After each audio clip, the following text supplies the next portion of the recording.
Hi guys, यात्रा with Apoorva के एक और एपिसोड में आप सबका स्वागत है। एंड आप सबको मैं सबसे पहले नए साल की बहुत बहुत हार्दिक शुभकामनाएं देना चाहती हूँ। Wish you all a very very very happy new year.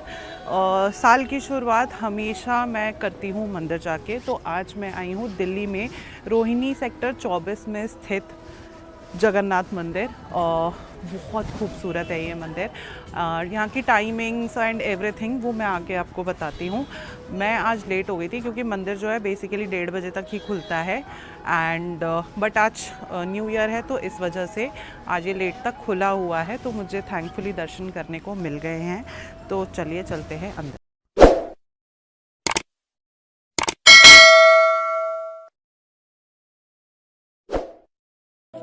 अब दिल्ली में भी आप जगन्नाथ जी के दर्शन कर सकते हैं। ये मंदिर है रोहिणी सेक्टर 24 में।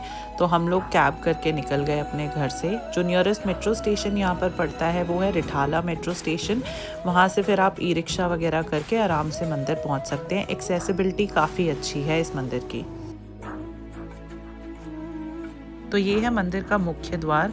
मंदिर जेन्युइनली बहुत सुंदर बना हुआ है। एंड जो मेन मंदिर है एक्चुअली वो फर्स्ट फ्लोर पर है। तो अभी हम वहाँ पर जाएंगे। यहीं बाहर आप अपने जूते चप्पल उतार सकते हैं, ये फ्री ऑफ कॉस्ट है, you don't have to pay anything. और हाथ वाथ धो करके फिर अंदर मंदिर के चलते हैं हम। मंदिर में अंदर एंट्री लेते ही हमें ये जगन्नाथ जी की सुंदर सी प्रतिमा दिखती है और ये हमारे हनुमान जी।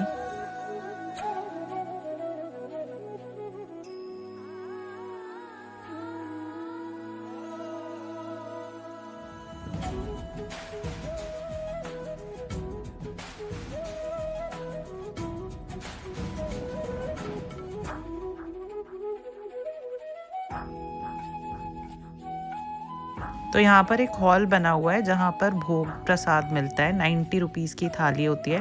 यहाँ काउंटर है साइड में, आप वहाँ पर 90 रुपीज़ पे करके और अपना भोग ले सकते हैं। आप यहाँ पर बैठ के भी ग्रहण कर सकते हैं, पैक करा के भी लेके जा सकते हैं। ये मंदिर सुबह 5:30 बजे खुल जाता है और दोपहर के 1:30 बजे तक खुला रहता है।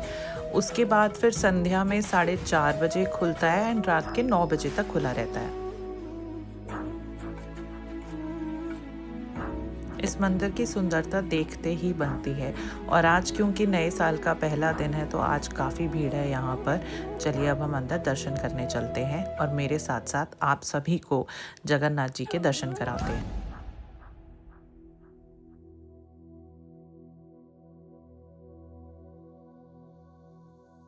सबसे पहले हमें दर्शन होते हैं गरुड़ भगवान के। गरुड़ भगवान का जगन्नाथ मंदिर में अत्यधिक महत्व है क्योंकि उन्हें भगवान विष्णु का वाहन और परम भक्त माना जाता है। मंदिर की दीवारों पर बनी ये तस्वीरें सिर्फ रंग और रेखा नहीं, ये श्री कृष्ण के जीवन की पूरी कहानी सुनाती है।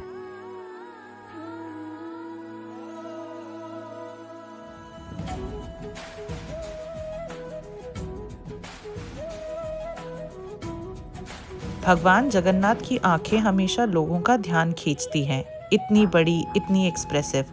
कहा जाता है कि ये आंखें पूरे संसार को देखने के लिए नहीं, बल्कि हर भक्त के दर्द को देखने के लिए बड़ी हैं। शायद इसलिए यहाँ आके ऐसा लगता है कि भगवान सुन भी रहे हैं और देख भी रहे हैं। यहाँ आपको भगवान जगन्नाथ, बालभद्र और सुभद्रा तीनों के दर्शन होंगे।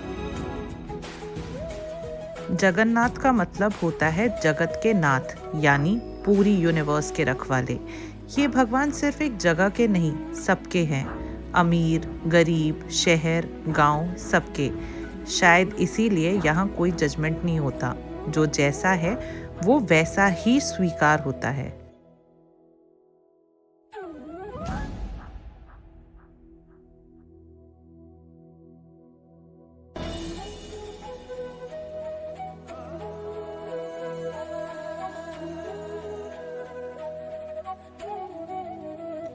भगवान जगन्नाथ की मूर्ति पूरी तरह से कंप्लीट नहीं होती। हाथ, पैर डिटेल नहीं होते हैं। कथा के मुताबिक जब मूर्ति बन रही थी, काम बीच में ही रुक गया था। इसका मतलब ये नहीं कि भगवान अधूरे हैं। इसका मतलब ये है कि इंसान हमेशा अधूरा होता है, भगवान नहीं।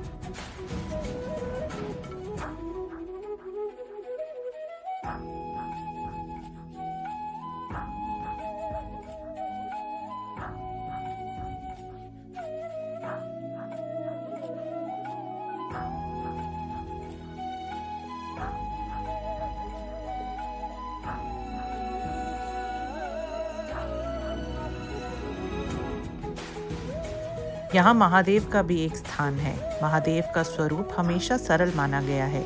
उन्हें ना भव्य मंदिर चाहिए ना दिखावा, बस सच्ची भक्ति। ये छोटा सा स्थान याद दिलाता है कि भगवान कहीं दूर नहीं रहते, वो वहीं होते हैं जहाँ मन शांत हो। शिवलिंग शुरुआत भी है और अंत भी।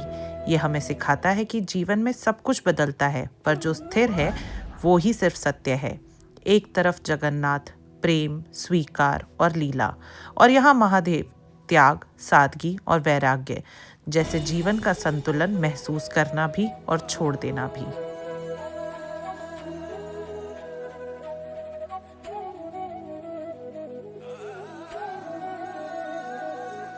भगवान से मिलने के लिए शब्द कम पड़ जाते हैं और खामोशी अपनी जगह ले लेती है। यहाँ आके ये एहसास होता है कि भगवान हमसे सिर्फ पूजा नहीं चाहते, वो हमसे सच्चा मन चाहते हैं। भगवान के सामने खड़े होके हम अपनी कमजोरियां छुपा नहीं पाते, और शायद वही पल सबसे पवित्र होता है। भगवान हमें हमेशा मुसीबत से नहीं बचाते, पर हर मुसीबत में साथ ज़रूर देते हैं। जब हम थक जाते हैं, जब समझ नहीं आता कि आगे क्या करें, तब भगवान से मिलना नहीं, उन पर छोड़ देना ही काफ़ी होता है। भक्ति का मतलब मांगना नहीं होता, भक्ति का मतलब होता है ये मान लेना कि जो भी होगा वो मेरे लिए सही होगा। भगवान नजर आए या ना आए, पर जब मन शांत हो जाए तो समझ लेना वो पास ही है।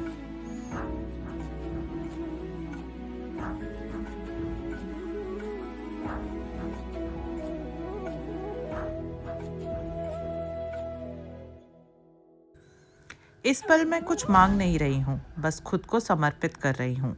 जो समझ में आता है वो मैंने किया, अब जो समझ से परे है वो भगवान पर छोड़ दिया। यहाँ बैठकर महसूस होता है कि हर सवाल का जवाब शब्द नहीं होता, कभी कभी सिर्फ भरोसा ही काफ़ी होता है।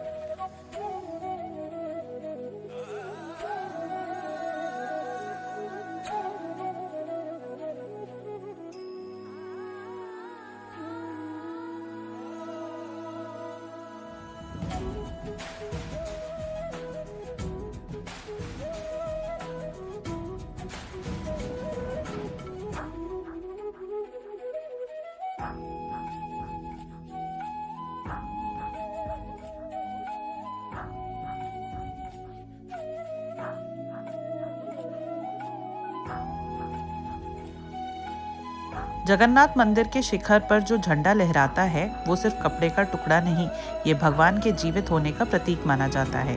माना जाता है कि जब तक जगन्नाथ मंदिर पर झंडा लहराता रहेगा तब तक धरती पर धर्म और विश्वास बना रहेगा। कहा जाता है कि जगन्नाथपुरी का जो मंदिर है वहाँ का झंडा अक्सर हवा के विपरीत लहराता है। इसका मतलब ये बताया जाता है कि भगवान के नियम प्रकृति के नियमों से परे होते हैं।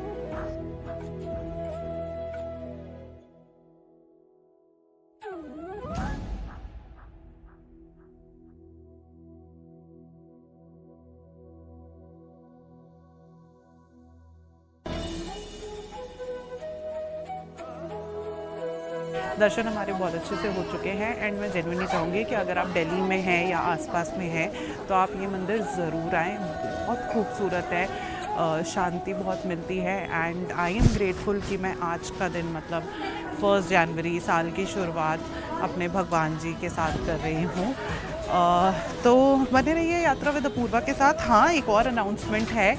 मैं यूजुअली आगे कहाँ जाने वाली हूँ ये नहीं रिवील करती हूँ क्योंकि मुझे खुद नहीं पता होता, बट इस बार हमें पता है कि हम नेक्स्ट ब्लॉग के लिए कहाँ जा रहे हैं। हम जा रहे हैं वेस्ट बंगाल में स्थित तारापीठ, जो कि अगेन तंत्र विद्या और रहस्यमयी चीज़ों से भरा हुआ है। बलि प्रथा वहाँ पर भी होती है, बहुत सारी चीज़ें हैं, बहुत सारी कहानियाँ हैं उस जगह के बारे में। तो I am going there on 10th of January, 9th I will be reaching Calcutta and then फिर हम जाएंगे तारापीठ। हम कोशिश करेंगे काली घाट जाने का एंड दक्षिणेश्वर टेम्पल जाने का। तो ये सब कुछ आने वाले ब्लॉग्स में आपको देखने को मिलेगा, तो बने रहिए यात्रा विद अपूर्वा के साथ। And if you like this particular vlog, please do not forget to like, share, comment and subscribe, क्योंकि आपका हर एक सब्सक्रिप्शन मेरे लिए बहुत मैटर करता है। हर हर महादेव।